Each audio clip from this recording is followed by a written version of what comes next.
টাঙ্গাইলের ঘাটাইল উপজেলার লক্ষিন্দর ইউনিয়নের গারোবাজার বাসস্ট্যান্ড সংলগ্ন এলাকায় ভয়াবহ অগ্নিকাণ্ডে ১৫টিরও বেশি দোকান পুড়ে ছাই হয়ে গেছে।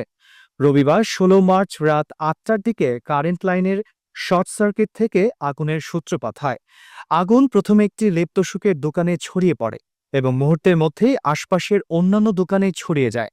ঘাটাইল ও মধুপুর উপজেলার ফায়ার সার্ভিসের দুটি ইউনিট দীর্ঘ সময় চেষ্টার পর আগুন নিয়ন্ত্রণে আনে।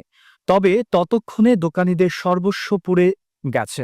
ক্ষয়ক্ষতির পরিমাণ আনুমানিক ১ কোটি টাকা বলে ধারণা করা হচ্ছে। ভুক্তভোগী এক দোকানদার জানান, আসন্ন ঈদ উপলক্ষে তারা দোকানে পর্যাপ্ত মালামাল তুলেছিলেন, যা এই আগুনে সম্পূর্ণ নষ্ট হয়ে গেছে। তিনি বলেন, এই দোকানই ছিল আমাদের একমাত্র জীবিকার পথ। এখন পরিবার নিয়ে কোথায় দাঁড়াবো কিছুই বুঝতে পারছি না। ঘাটাইল উপজেলায় প্রায় এ ধরনের অগ্নিকাণ্ডের ঘটনা ঘটে। এ বিষয়ে এক ফায়ার সার্ভিস কর্মী বলেন, মানুষের মাঝে সচেতনতার অভাব রয়েছে, ফলে উপজেলায় অগ্নিকাণ্ডের প্রবণতা বেশি। স্থানীয়রা ক্ষতিগ্রস্ত ব্যবসায়ীদের সহযোগিতা এবং অগ্নিকাণ্ড প্রতিরোধে প্রয়োজনীয় পদক্ষেপ গ্রহণের দাবি জানিয়েছেন।